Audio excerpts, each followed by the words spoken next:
Space Tuesday, Best Buy, JM Smucker, Big Lots, HP, and PVH. Wednesday, Salesforce, Victoria's Secret, CrowdStrike. Thursday, we're waiting on Dollar General, Campbell's Soup, Signet, Dell, Broadcom, and Lululemon. Like I said, a lot of consumer names.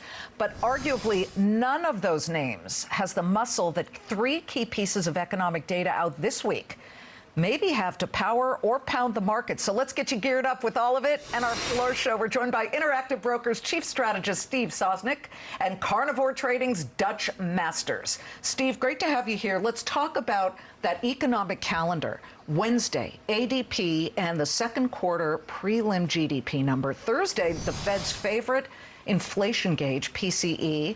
And with it, you get income as well. Friday, the August jobs report. I think we're expecting about 170,000 jobs built. So which one of these or all of them has the power to really start to gyrate the broader markets up or down? Hi, Liz. I'm going to discount ADP because that's kind of a fluky indicator. I think even they see it as sort of a okay barometer for the Friday payrolls. Right. But to me, the core PCE is really, that's Powell's and the Fed's number one to watch. I think they're looking for 0.2%, which would be month over month. I'm starting to look at month over month rather than year over year, because when you look at year over year, you have 11 months of stuff that's behind you. The only new piece is the month over month. So annualize that, annualize the last 3 months, we're getting closer to the target that disinflation is coming. So that would be a helpful number.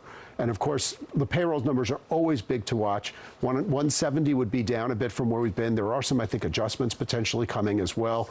We don't really know the scope of those, and we'll see what they come out as. And the unemployment rate is still projected to be at about 3.5%, which is very robust. That's historically very strong. So we have a strong jobs market and a little bit of wavering and wobbling with the stock market, at least for this month, which brings me to Dutch Masters. Dutch, you said you went long and you were wrong in August. I mean, you guys are still up 97% year to date with your portfolio, but why did you think that August was going to continue to be muscular here? They were really making all the technical patterns were telling us that they would have little, small, shallow corrections, and then they would just ramp right up, and we thought that might continue.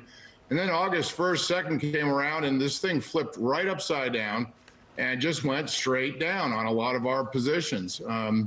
The Fed is draining liquidity from the system, and stocks are up, which doesn't make any sense to us. It's not supposed to work that way, and so we're short now. You're short. Okay. And in what form are you short? The entire market? You short the major indices, different sectors?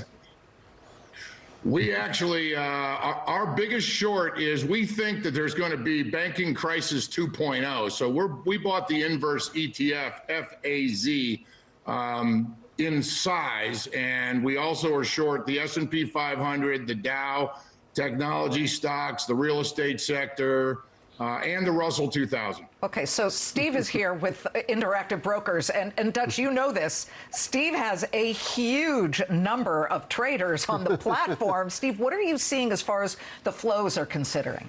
Well, the flows that we're seeing tend to be fairly stable. It's interesting. For the first time that I can recall, Tesla is not the most active stock on our platform. Not a big surprise to find that it's NVIDIA that's taken over the first place.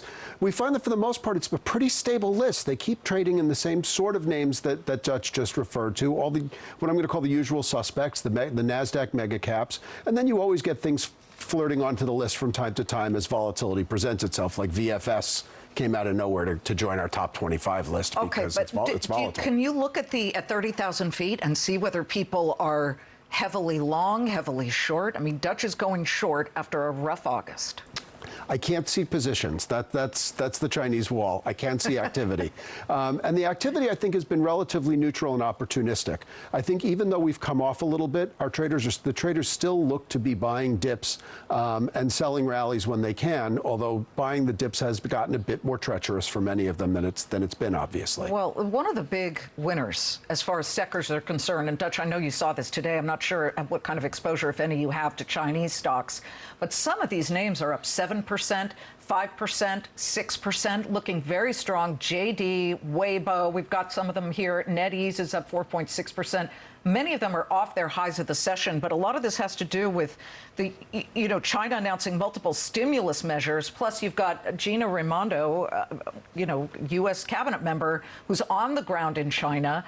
These are tough stocks to hold, aren't they, or to even trade?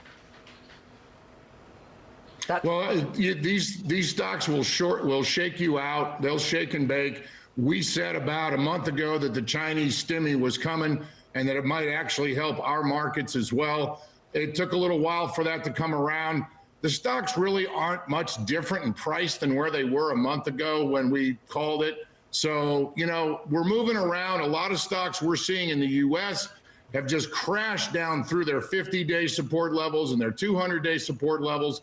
And now, now they actually look like the RSI, the relative strengths indicators are looking like you might be able to buy these if you're a medium and intermediate term investor. And I'm talking about things like American Airlines and Alcoa, for example, that just have crashed and burned, but now look like they might be in that range where you might be able to start accumulating. But we're so negative on the market that I'm talking about long stocks is just not something I'm real excited about. With names like American Airlines and Alcoa, basically what you're saying is they've crashed through their 50-day moving average on their way to at least what you believe is a fall through the 200-day moving average, these important sort of benchmarks. Steve, what do you leave us with as we continue to wait on this data that most of it starts to pile on Wednesday?